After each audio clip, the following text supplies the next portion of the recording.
अस्सलाम वालेकुम दोस्तों, we are back with yet another video. और हमेशा की तरह इस वीडियो में भी will be discussing a lot of important stuff. तो आज के वीडियो में हम डिस्कस करेंगे gynaecology preparation for FCPS part 1। तो this is basically a dilemma because a huge chunk of the students are appearing for gynecology FCPS part 1 and they don't know how to study। ठीक है, they keep on asking के मतलब किस book से कौन सा portion cover करना है, कौन सा पोर्शन कवर नहीं करना, और अगर कोई पोर्शन कवर करना है तो उसमें से सिलेक्टेड स्टडी कैसे करनी है। तो ये सारी चीज़ें हम इस वीडियो में डिस्कस करेंगे। और more importantly I must say कि हम इसमें डिस्कस करेंगे कि गायनेकोलॉजी में कितनी एनाटमी कवर करनी है आपको और कितनी न्यूरो एनाटमी कवर करनी है आपको। सिंपल सिलेक्टेड टॉपिक्स मैं आपको बताऊंगा और वही आपने कवर करने हैं which can easily S your paper in gynaecology. ठीक है, तो स्टार्ट करते हैं। यहाँ पे आप एक फ्लो शीट देख रहे हैं, gynaecology preparation for FCPS part 1। तो इसमें जो फर्स्ट एंड सेकंड मैंने लिखा है, they are basically the preparation pathways. ठीक है, इसमें you can either take the first pathway और you can either take the second pathway. Both are successful pathways. और इनमें से कोई अगर आपने स्टार्ट पाथवे कर लिया है तो वेल एंड गुड, एक्सीलेंट, आप उसी को कंटिन्यू करें। और अगर if you haven't started the prep तो आप इन दोनों पाथवेज को एनालाइज कर लें। Whichever suits you better you can start off with that. So let's move on to the first pathway. जी, तो हमारा फर्स्ट पाथवे जो है gynaecology preparation for FCPS part 1, उसमें हमारे पास फर्स्ट जो कंपोनेंट है that is of course first aid. First aid तो आप किसी सूरत में मिस कर ही नहीं सकते ना, because that is an essential component. ठीक है, चाहे वो इवन डेंटिस्ट्री हो या इवन वो सर्जरी हो, मेडिसिन हो, गायनी हो, you can't afford to miss first aid because it's essential. ठीक है, तो फर्स्ट एड आपने कवर करनी है। लेकिन जो फर्स्ट पाथवे है इसमें डिफरेंस ये है कि फ़र्स्ट एड से आपने इधर सिर्फ बेसिक्स करनी है। बेसिक्स से क्या मुराद है मेरा, such as the immunology portion, biochemistry portion, pharmacology portion and the general pathology portion.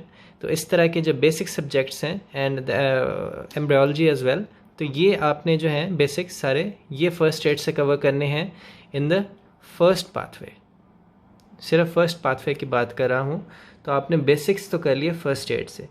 लेकिन जो सिस्टेमिक टॉपिक्स हैं सारे, for that you'll consult these two books in the preparation of gynecology FCPS part 1। तो ये एक MCQ बुक है which is the SK Pink। ये gynecology candidates के लिए बहुत मुफीद साबित होती है। So by the latest version of this book आपने एक ये बुक करनी है the SK Pink, and then you have to cover the SK Kim book। ठीक है, this is one of the latest books available in markets nowadays and many students have been reading this book and it is tremendous, believe me। तो अगर आप इसको read कर रहे हैं तो you need to combine SK Pink along with SK Kim। तो ये जो तो books हैं, these will cover the systemic portion which you're going to miss out from the first aid। तो first aid से आपने basics करनी है and then SK Kim और SK Pink को मिला के आपने अपना सिस्टेमिक पोर्शन कवर करना है। ये आपका बहुत सा टाइम सेव कर लेगा। इफ़ यू अपेयरिंग फॉर सितंबर अटैम्प्ट तो you probably gonna be having less time now. तो इसलिए जो है आप इन दोनों बुक्स को स्टडी कर लें अच्छे से, तो that's gonna cover your systemic portion as well. तो next move on to the portion of Rabia Ali. Rabia Ali no doubt एक बहुत अच्छी बुक है, लेकिन राबिया अली कवर करना it's not a piece of cake, it's not a matter of thing for everybody. ठीक है, तो इसको फुल कवर नहीं करना, इसमें से आपने सिर्फ एनाटमी पोर्शन करना है। और एनाटमी पोर्शन की भी बात करें तो जो पेल्विस की एनाटमी की MCQs हैं उन पे आपने अपना 100% फोकस रखना है जो राबिया अली बुक है। Although you need to cover the whole anatomy portion and nothing else from Rabia Ali. ठीक है, my advice, my sincere advice to my all the fellows is that Rabia Ali से आपने सिर्फ एनाटमी पोर्शन कवर करना है। For the systemic portion you are going to consult SK Kim and SK Pink, and for the basics you're going to cover it from the first aid 2020 USMLE। And then physiology As always, from the BRS Physiology, if you have time then well and good, excellent. BRS Physiology, you must go for it. लेकिन अगर आपके पास time नहीं है तो फिर आप इधर आप देख सकते हैं मैंने लिखा है और SK Chem. अगर आप SK Chem कर रहे हैं और SK Pink कर रहे हैं तो यही जो है आपका BRS Physiology भी बहुत हद तक कवर कर लेगा.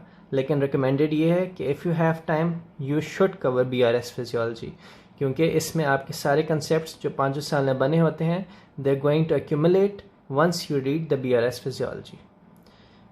और last but not the least, जो फर्स्ट पाथवे हमारा है उसका कंपोनेंट जो है स्नेल्स. तो स्नेल्स शॉर्ट स्नेल्स एनाटमी जो है उसमें आपने एनाटमी करनी तो है, लेकिन you should have 100% focus on the pelvis and the perineal anatomy. यहाँ में इसमें से जो है आपके पेपर 2 में मोस्ट लाइकली ज़्यादा से ज़्यादा MCQ आने के चांसेस हैं. So just keep this in mind to focus on the pelvis anatomy more in the short Snell's review book. Now moving on to the second pathway for gynecology prep FCPS part 1. अब ये second pathway जो आपके सामने है इसमें बहुत से candidates ने अगर तो SK Chem और SK Pink शुरू कर ली है then well and good, they can move on with that. लेकिन अगर कुछ लोगों ने वो पाथवे नहीं चूज़ किया and they have not started with SK Chem and SK Pink, no need to worry, you can follow this alternate pathway because it gives the same success rate. इसमें आपने जो बेसिक्स है और जो systemic है वो दोनों आपने फर्स्ट स्टेज से कवर करनी है. Then you'll going to need the Tanveer notes, और तनवीर नोट्स के सारे सेशंस आपने करने हैं. You can't afford to miss any of that and make sure to buy the 6th edition or whatever the latest edition is coming up. I guess if the 7th edition is coming up you need to buy that. ठीक है, जो latest Tanveer notes का edition है buy that and do that. Third पे हमारे पास है Rabia Ali, just like before only the anatomy portion. Then BRS physiology here is a must. ठीक है, क्योंकि वहाँ पे SK Chem में बहुत सा पोर्शन कवर हो रहा था SK Pink and SK Chem में, लेकिन यहाँ पे क्योंकि वो कंपोनेंट्स नहीं हैं तो you going to need BRS physiology over here. And then Snell's anatomy, just like I said before, focus on pelvis and perineum anatomy more. And in the end the major dilemma is the neuro anatomy. अब neuro anatomy में से क्या क्या cover करना है gynae के portion में, let's move on to that. जी, तो अब हमारा पोर्शन जो है which we are going to consider is the neuro anatomy. अब न्यूरो एनाटमी अगर हम देखें तो आपने यही पोर्शन सिर्फ कवर करना है, whether it's gynaecology, whether it's surgery, whether it's medicine, तो आपको यही का यही पोर्शन कवर करना है. Strictly speaking with regards to gynaecology मैं नहीं बोल रहा, आपको यही का यही पैटर्न फॉलो करना है for any type of speciality. क्योंकि ये वीडियो गायनेकोलॉजी FCPS प्रिपरेशन पे है, इसलिए I am putting this slide over here so that you can correlate the neuroanatomy portion as well. लेकिन regardless of the specialty you choose, you're only going to do these things which I have written over here in the subject of neuroanatomy. ठीक है, अगर आप ये कर लेंगे तो आपको किसी भी तरह के लेक्चर्स और डिफरेंट लॉन्ग टर्म रिसोर्सेज और डिफरेंट तरह के लॉन्ग लेंथी नोट्स की ज़रूरत नहीं है. ठीक है, तो शुरू करते हैं. फर्स्ट ऑफ ऑल, ये जो चैप्टर्स आप देख रहे हैं ये मैंने बिल्कुल उसी जो है पैटर्न से और उसी क्रोनोलॉजिकल ऑर्डर से लिखे हैं जिस तरह से कैप्लान की न्यूरो एनाटमी में दिए गए हैं. तो आप अपने साथ साथ कैप्लान की न्यूरो एनाटमी बुक खोल लें और उसके साथ जो मैं आपको बता रहा हूँ तो आपको रिलेट करते रहें और टिक करते रहें कि न्यूरो एनाटमी पोर्शन में से क्या क्या करना है. ठीक है, तो first of all from the Chapter 1 is really important, so you need to cover that full. Chapter 2, which is a chapter concerning the epithelium of the neuro. ठीक है, तो वहाँ पे आपने कवर करना है कुछ MCQs जो कि उधर से पेट MCQs हैं जो कि हर दफ़ा CPSP के पेपर में आते हैं. वो हैं जी choroid plexus histology, the ependyma histology, and the cerebellum layers and the deep nuclei. Moving on to Chapter 3. Chapter 3 is all about the ventricular system. Now in the ventricular system हर दफ़ा कोई ना कोई relation पूछ लिया जाता है, या तो थर्ड वेंट्रिकल का या फोर्थ वेंट्रिकल का या लेटरल वेंट्रिकल का या जो वेंट्रिकुलर पाथवे है. ठीक है, कि लेटरल से थर्ड में आएगा किसके through, the intraventricular foramen of Monro, and from the third to the fourth it's going to go through the cerebral aqueduct. तो ये जो पाथवे है और CSF की प्रोडक्शन रेट और जो टोटल अमाउंट ऑफ CSF है, these are the things which you need to cover from chapter 3. And then in the chapter 4 you're going to go through the spinal cord syndromes, जिसमें कि सबसे important जो topic है that you're going to consider is the Brown-Sequard syndrome. Brown-Sequard syndrome and the central cord syndrome. ये दो जो topics हैं, these are high yield and they usually come in exams, लेकिन mostly the Brown-Sequard. And then the ascending and the descending tracts, of course, the medial lemniscal system and the lateral spinothalamic system, उनसे related different सवालात. And then the rex lamina. Rex lamina is an important concept कि different tracts की arrangement किस तरह से होती है spinal cord में. इसका भी ज़रूर एक ना एक MCQ हर दफ़ा आ जाता है कि high pressure stimulus detected by which lamina and the noxious stimuli is detected by which lamina. So that is all covered in rex lamina. Then moving on to chapter 5. अब चैप्टर 5 में आप देख रहे हैं मैंने लिखा है द आइका पाइका टेबल. अब इस आइका पाइका टेबल जो है this is actually a syndromic table जो कि फर्स्ट एड में दिया गया है. फर्स्ट एड में एक बहुत अच्छी डिपिक्शन दी हुई है सारे इस तरह के सिंड्रोम्स की. तो ये एक पूरा अगर आप टेबल कर लेंगे तो ये आपका आधे से ज़्यादा पोर्शन कवर हो जाएगा चैप्टर 5 का. तो आइका पाइका टेबल जो है और जो डिफरेंट सिंड्रोम्स की अगर ब्लड सप्लाई कॉम्प्रोमाइज़ होती है, बेसिकली जो स्ट्रोक टेबल है कि जो आइका का स्ट्रोक हो जाए, पाइका का स्ट्रोक हो जाए, तो वो पूरा स्ट्रोक टेबल और उसकी मैनिफेस्टेशंस वो आपने फर्स्ट एड से याद करनी है. Then of course the concept of crossed versus uncrossed hemiplegia. And अगर गायनी का पेपर है तो उसमें शिहान सिंड्रोम के आने के काफ़ी ज़्यादा चांसेस हैं. तो डोंट मिस ऑन दैट. तो next moving on to chapter number 6. In chapter 6 we are going to look at the layers of the cerebellum. And cerebellum का जैसे कि मैंने आपको पहले बताया, you need to know the layers and the deep nuclei. और ये कि cerebellum का कोई भी अगर लीजन हो तो ipsilateral symptoms होते हैं. और जो major inhibitory output from the cerebellum है that is carried by the Purkinje cells.